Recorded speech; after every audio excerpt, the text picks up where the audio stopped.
आज हम लोग गुरु तेग बहादुर जी के बारे में विचार करेंगे। आप लोग देख रहे होंगे न्यूज़पेपर में, टीवी में, हर जगह आ रहा है कि गुरु तेग बहादुर जी का बलिदान का 350 वर्ष हो गए। उसी लिए मनाया जा रहा है। तो उनके बारे में विचार करेंगे कि ये क्यों बलिदान दिया गया और गुरु तेग बहादुर जी कौन थे। सारी बातें जो हैं वो मैं विस्तार से बताऊंगा कि गुरु तेग बहादुर जी का जन्म 1/4/1621 में हुआ। पिताजी गुरु हरगोविंद जी, माताजी नानकी जी और पत्नी का नाम था गुजरी जी। और इनको अमृतसर में ही जन्म हुआ। और ये बचपन में छोटे थे तो एक करतारपुर में युद्ध हुआ।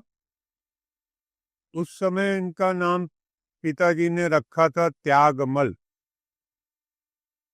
लेकिन जो युद्ध हुआ करतारपुर में, तो इनके पिताजी ने देखा, गुरु हरगोविंद जी ने, ये छोटा सा बालक बहुत तेज तलवार चलाता है और दुश्मनों को भगा देता है। उन्होंने कहा, भाई इसका नाम तो बदल लेना चाहिए, त्यागमल नहीं, तेग बहादुर नाम रखना चाहिए। तेग तलवार को ही कहते हैं। तो उन्होंने इनका नाम तेग बहादुर कर दिया। और फिर ये कुछ समय के बाद अपने नाना के यहाँ बाबा बकाला चले गए। बाबा बकाला नज़दीक है अमृतसर के, जालंधर और अमृतसर के बीच में ही है। तो वहाँ चले गए, वहाँ तपस्या की इन्होंने 20 साल तक। भौरा कहते हैं, बेसमेंट में एक कमरा था नाना के यहाँ। तो बेसमेंट वाले कमरे में 20 साल तक तपस्या की। माता जी पहरा देती थी इनके कमरे के बाहर, ना कोई आ सके न जा सके, किसी से मिलने नहीं देती थी। और वो तपस्या करते थे। 20 साल तक तपस्या करने के बाद गुरु हरकिशन साहब जी 8वें गुरु थे। उन्होंने जाते समय, जब वो स्वर्ग सिधारने लगे, तो उन्होंने बताया कि गुरु बाबा बकाले, नाम नहीं बताया। बस इतना ही बता पाए कि गुरु बाबा बकाले, कि अगला गुरु जो है आपका, वो बाबा बकाले में है। अब बाबा बकाले में लोग खोजने लगे कि कौन गुरु हो सकता है। जब गुरु खोजने लगे तो 22 व्यक्ति जो है नकली गुरु बैठ गए। कोई कहे मैं गुरु हूँ, कोई कहे मैं गुरु हूँ। तो बड़ा कन्फ्यूजन हो गया, बहुत परेशानी आ गई कि आखिर गुरु कौन है। तो ये समझ में नहीं आ रहा था कि गुरु कौन है। 22 नकली गुरु बैठ गए। तो उसी समय एक बहुत बड़ा व्यापारी था, उसका अपना पानी का जहाज था, उस पे माल लाद के ला रहा था दूसरे देशों से। मक्खन शाह लुबाना, मक्खन शाह लुबाना उसका नाम। उसका पानी का जहाज डूबने लगा था। कहीं पे कोई ऐसा एक्सीडेंट हुआ कि जहाज डूबने लगा था। जहाज डूबने लगा तो उसने अरदास की, प्रार्थना की कि हे 9वें गुरु, आप मेरा जहाज बचा लीजिए। बहुत सामान है, बड़ा कीमती सामान है, मेरी जीवन भर की कमाई उसी में लग जाएगी। जहाज पानी का मेरा डूब जाएगा, तो आप मुझे बचा लीजिए, मेरे जहाज को बचा लीजिए। मैं 500 सोने की मोहरें चढ़ाऊंगा। अब उसने कह दिया था 500 सोने की मोहरें चढ़ाऊंगा, लेकिन उसको ये नहीं पता था कि इस समय कौन गद्दी पे बैठा है।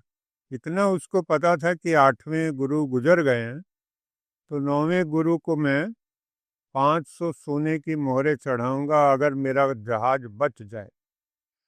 अब वो जहाज बच गया, बड़ा खुश हुआ। अब वो पता लगाते हुए बाबा बकाले में पहुंचा। तो बकाले में पहुंचा तो वहां पे उसने पूछा कि भाई हमारे 9वें गुरु कौन हैं। तो उसको पता लगा कि यहाँ 22 लोग बैठे हैं। तो बड़ा परेशान हुआ कि मैं कैसे खोजूं कि 22 में से कौन असली है। फिर उसने एक तरकीब लड़ाई। दो दो सोने की मोहरें सबको माथा टेकता गया। जितने गुरु बन के बैठे थे उन सबको दो दो सोने की मोहरें चढ़ाता गया और सब लोग आशीर्वाद देते रहे कि फलो फूलो, तुम्हारा बिजनेस बढ़े। अब उन लोगों को क्या पता कि इसके मन में क्या। 22 के 22 सबके पास गया, सबको दो दो मोहरें चढ़ाई। सब लोग बड़े खुशी से लिए 2 मोहरें सोने की और आशीर्वाद देते गए। फिर इनको लगा कि इसमें से तो कोई भी असली गुरु नहीं। समझ गया कि असली गुरु होता तो वो कहता कि 500 मोहरें कह के 2 ही मोहरें दे रहे हो, क्या बात है। ऐसा किसी ने नहीं कहा। फिर उसने गांव में जाके पूछा कि कोई और भी महात्मा है बकाले में, कोई साधु सन्यासी महात्मा ऐसा कोई है। तो पता लगा कि एक महात्मा हैं जो 20 साल से तपस्या कर रहे हैं और उनसे कोई मिल नहीं सकता। उनकी माता जी दरवाजे पर बैठी रहती हैं, किसी को अंदर नहीं आने देती है। तो उसने कहा फिर मैं उनका भी पता कर लूं, 2 मोहरें और चढ़ा देता हूँ। फिर माता जी से बड़ी रिक्वेस्ट की, माता जी मैं बहुत दूर से आया हूँ और मेरा मिलना बहुत ज़रूरी है, कृपया मुझे मिलने दें। माता जी ने कहा मैं पहले पूछ लूं वो मिलना चाहते भी हैं कि नहीं। फिर माता जी गई पूछने कि बेटा ऐसे ऐसे एक व्यापारी आया है बहुत दूर से, तो वो कह रहा है कि मेरा मिलना बहुत ज़रूरी है, तो क्या मैं उसको भेज दूं आपके पास। बेसमेंट में बैठते थे, तपस्या करते थे। उन्होंने कहा कि ठीक है भेज दो। अब जब वो गया नीचे बेसमेंट में तो उसने 2 मोहरें सोने की चढ़ाई। गुरु जी ने कहा कि प्रार्थना करते हो, अरदास करते हो कि 500 मोहरें चढ़ाऊंगा और 2 ही मोहरें चढ़ा रहे हो, ये क्या बात। ये देखो मेरा कंधा। अपना कुर्ता हटा के दिखाया, खून बह रहा था, पूरा जख्मी था। उन्होंने कहा कि देखो मेरा कंधा पूरा जख्मी हो गया है, तुम्हारे जहाज को मैंने कंधा दिया तो तुम्हारा जहाज बच गया, तो अब 2 मोहरें चढ़ा रहे हो। वो समझ गया, कहता यही असली गुरु हैं। उसने 500 मोहरें सोने की उनके लिए रखी हुई थी, वो मोहरें निकाल के चढ़ा दी और माथा टेका और तुरंत बाहर निकल के शोर मचा दिया। उसकी अपनी भाषा में गुरु लाधो रे, गुरु लाधो रे, गुरु लाधो रे। लोगों को समझ में आया, किसी को नहीं समझ में आया। फिर उसने समझाया कि गुरु मिल गया, जिसको आप लोग खोज रहे हैं ना, वो गुरु मिल गया। ये 22 के 22 नकली हैं, इसमें से कोई असली नहीं है। लोग बड़े खुश हुए, शोर मच गया पूरे गांव में कि असली गुरु मिल गया, बहुत बड़ी बात है। फिर मैसेज भेज दिए गए अमृतसर में और शहरों में कि गुरु मिल गए हैं, तो सब लोग दर्शन करने के लिए आ जाएं। लोगों ने दर्शन किया, बड़े खुश हुए लोग कि चलो पता तो लगा कि 8वें गुरु के बाद 9वां गुरु कौन। तो पता लग गया कि गुरु तेग बहादुर जी ही 9वें गुरु हैं। ये बड़ी खुशी की बात थी। तो वो चले गए फिर वहाँ से आनंदपुर साहब, वो उन्होंने बसाया, जमीन खरीदी और पूरा नगर बसाया। उसका नाम आनंदपुर साहब रखा गया। वहाँ पे गुरुद्वारा बनाया, किला बनाया, सारा कुछ किया, पूरा नगर बसाया, बाजार भी बना लिया और हर तरह के व्यापार का इंतजाम कर दिया कि ये नगर अच्छी तरह बस जाए।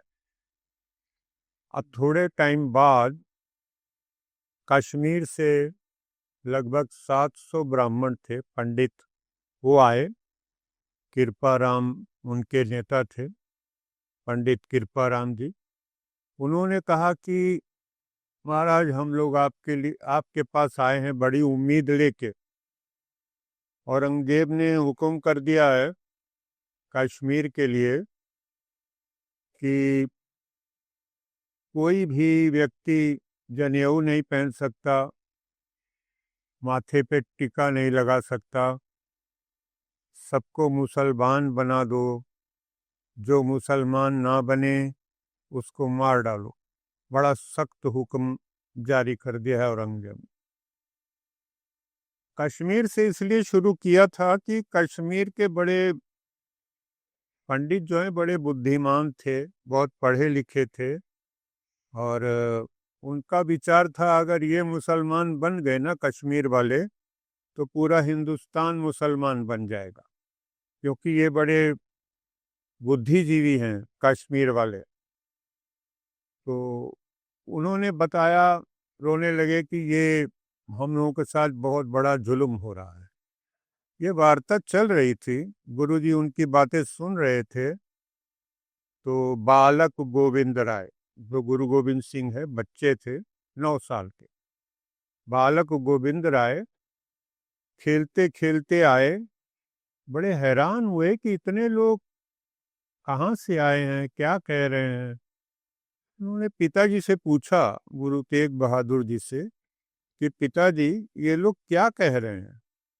तो पिताजी ने समझाया कि बेटा,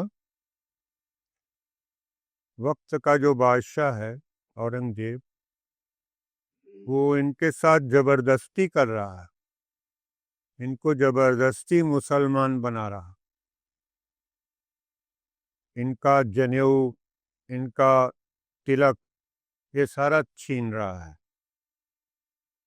वो गुरु गोविंद सिंह, जो बच्चे थे, गोविंद राय ने कहा कि पिताजी, इसका क्या, आपने क्या सोचा, इसका उपाय क्या है।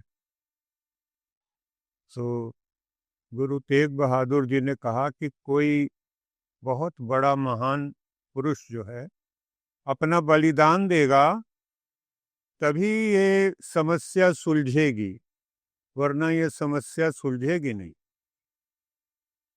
तो गोविंद राय 9 साल के कहते हैं कि पिताजी, आपसे महान कौन है, आपसे महान कोई नहीं। तो कहते हैं फिर मैं बलिदान दूं। कहते हैं हाँ, आपसे महान कोई नहीं। फिर गुरु तेग बहादुर जी ने थोड़ा बहुत सोच के कश्मीरी पंडितों से कहा कि आप लोग चले जाएं वापिस और जाके औरंगजेब से कह दें कि पहले गुरु तेग बहादुर जी को मुसलमान बना लो, हम सब लोग अपने आप मुसलमान बन जाएंगे, आपको मारने काटने की, जबरदस्ती करने की कोई ज़रूरत नहीं पड़ेगी। उनको मुसलमान बना लो, वो हमारे गुरु हैं। गुरु तेग बहादुर जी अगर मुसलमान बन गए तो हम सब अपने आप बन जाएंगे। आपको जो जुल्म कर रहे हैं ना, मार रहे हैं, काट रहे हैं, पीट रहे हैं, ये सब करने की ज़रूरत नहीं पड़ेगी। जब वो चले गए, बड़े खुश हुए कि चलो किसी ने तो सहारा दिया, क्योंकि उसके पहले कोई सहारा ही नहीं दे रहा था, कोई ढाढ़स नहीं बना रहा था। जिसके पास जाते थे वही डरता था, औरंगजेब से कहते थे भाई हम कुछ नहीं कर सकते। तो जाके उन्होंने जो उनका जालिम नवाब था उसको कह दिया कि भाई गुरु तेग बहादुर जी को अगर आप मुसलमान बना लेते हैं तो हम सारे पंडित हिंदू जितने हैं सब अपने आप मुसलमान बन जाएंगे, आपको मारने काटने की कोई जरूरत नहीं पड़ेगी।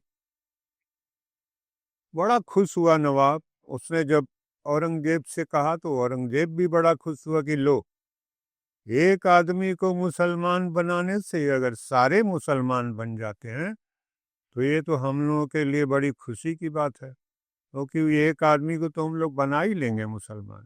उसको लालच देंगे, नवाबी का पैसा देंगे, धन देंगे, ना फिसला तो उसको और तरह की ब्राइब देंगे, वो भी ना फिसला तो उसको डरा देंगे कि तुमको मार डालेंगे, मरने से भी नहीं डरा तो उसको मार डालेंगे। तो बहुत तरह के लालच दिए गए। गुरु तेग बहादुर जी को बुलाया गया, आप दिल्ली आ जाइए। वो थे आनंदपुर साहब में। उन्होंने कहा ठीक मैं आता हूँ, मुझे पकड़ के ले जाने की जरूरत नहीं, मैं स्वयं आ जाऊंगा। तो वहां से चल पड़े। 3 सिख उनके साथ थे। उन 3 सिखों के साथ वो रास्ते में गुरुद्वारों के दर्शन करते हुए और सिखों को उपदेश देते हुए वो दिल्ली की तरफ ही आ रहे थे, आगरा होकर। लेकिन जब आगरा पहुंचे तो औरंगजेब को लगा कि कहीं ये भाग न जाएं डर के मारे, तो उसने आगरा में गिरफ्तार कर लिया। गुरु तेग बहादुर जी, उनके साथ भाई दयाला जी थे, मतीदास जी थे, सतीदास जी थे। ये 3 सिख उनके साथ थे। तो इन चारों को गिरफ्तार कर लिया। वो जहाँ पे गिरफ्तारी हुई उस वहाँ पे गुरुद्वारा बना हुआ है गुरु का ताल। कभी आप लोग आगरा जाएं तो वहाँ पे दर्शन कर सकते हैं। गुरु का ताल आगरा, वहाँ से गिरफ्तारी हुई थी। तो वो फिर गिरफ्तार करके दिल्ली ले आए। दिल्ली ला के उन्होंने बहुत प्रलोभन दिए। उन तीनों को भी प्रलोभन दिए, गुरु जी को भी बहुत प्रलोभन दिए कि आप अगर मुसलमान बन जाएं तो आपको हम लोग बड़ा ऊंचा दर्जा देंगे, हमारे धर्म में बहुत ऊंचा दर्जा देंगे और नवाबी दे देंगे, बहुत सारा धन दे देंगे, हर तरह का लालच दिया।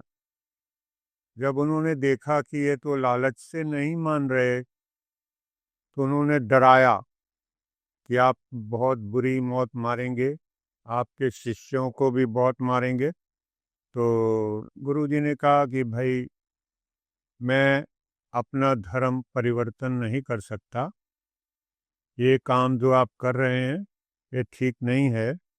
सारे धर्म बहुत पवित्र हैं, मैं सारे धर्मों का आदर करता हूँ, और ये जो काम आप कर रहे हैं ना कि एक ही धर्म हो जाए, सारे धर्म मिट जाएं, ये नहीं हो सकता। तो उन्होंने कहा कि फिर हम लोग आपको मौत की सजा देंगे। कहते वो तो मैं मरने के लिए ही आया हूँ, आनंदपुर साहब से दिल्ली आ रहा था, मैं बलिदान करने के लिए आ रहा था।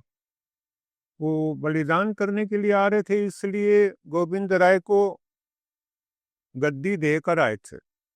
उनको पता था मैं वापस नहीं आऊंगा, तो गोविंद राय को वो गुरु गद्दी दे के आ रहे थे। तो उन्होंने क्या किया, मुगलों ने गुरु जी को एक पिंजरे में बंद कर दिया और उनके सामने, ये चांदनी चौक में हुआ, चांदनी चौक में गुरु जी को एक पिंजरे में बंद कर दिया और उनके सामने भाई दयाला जी को पानी में उबाल उबाल के मार डाला बहुत बुरी तरह। फिर मती दास जी को आरे से चीर दिया ऊपर से नीचे तक। फिर भाई सतीदास जी को रुई से लपेट दिया और उसमें आग लगा दी। तो जिंदा जला दिया। ये तीनों शहीद हो गए। फिर डराया गुरु तेग बहादुर जी को कि देखो तुम्हारे सामने इनका ये हाल हुआ है, अब तुम्हारा भी यही हाल होगा। गुरु जी ने कहा मैं तो आया ही मरने हूँ, मुझे पता था कि आप लोग मेरे साथ क्या करेंगे, तो मैं मरने के लिए आया हूँ, मुझे कोई डर नहीं है, आप जैसा चाहे वैसा कर। फिर उनको पिंजरे से निकाल के एक पेड़ था वहाँ पे, पेड़ के नीचे बैठा दिया गया।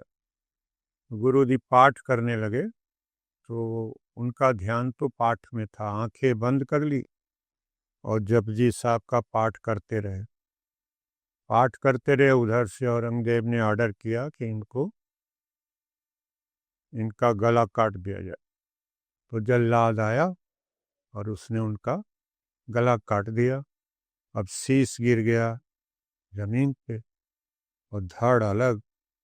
इतने में आ गई आंधी, बहुत जबरदस्त आंधी आ गई।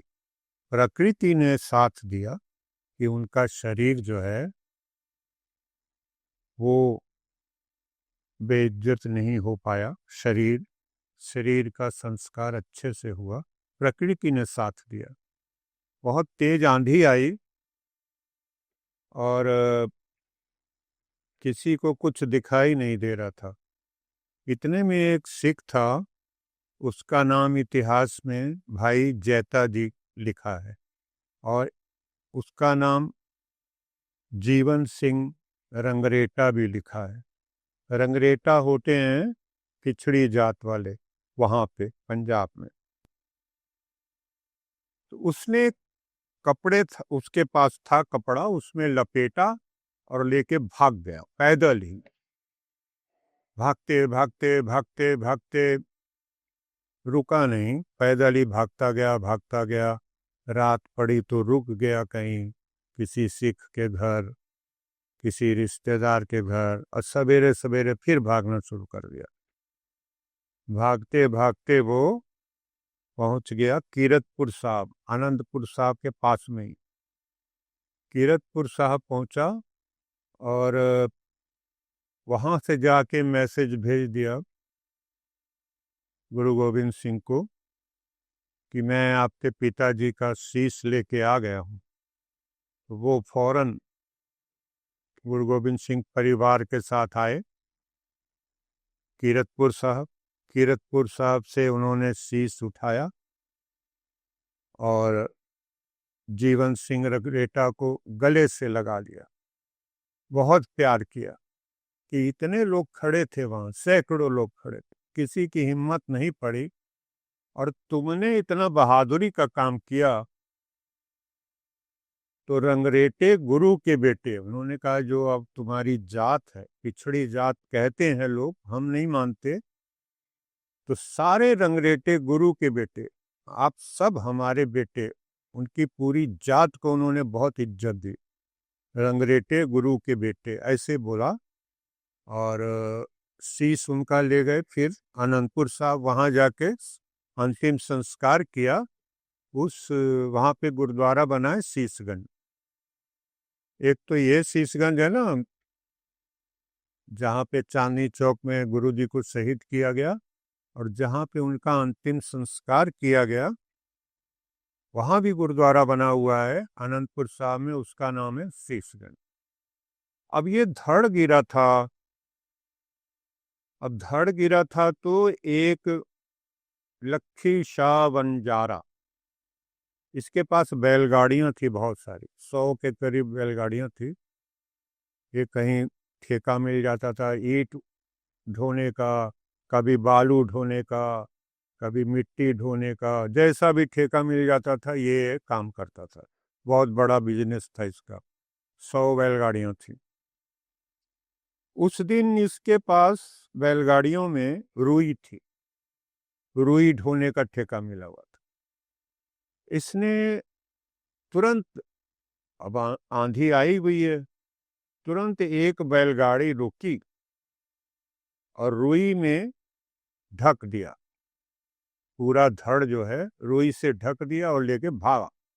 और पीछे पीछे और बैलगाड़ियां, 100 बैलगाड़ियां थी। तो जब बैलगाड़ी भागती है तो धूल बड़ी उड़ती है, तो ये धूल उड़ाते हुए गायब हो गया। अब रायसीना, दिल्ली में जो रायसीना जगह है, वहाँ पे इसके पास बहुत बड़ी जगह थी, इसका अपना घर था। इसने सोचा अगर खुले में अंतिम संस्कार करूँगा शायद मुगलों के सैनिक देख लें, पकड़ा जाऊं या ना करने दे अंतिम संस्कार।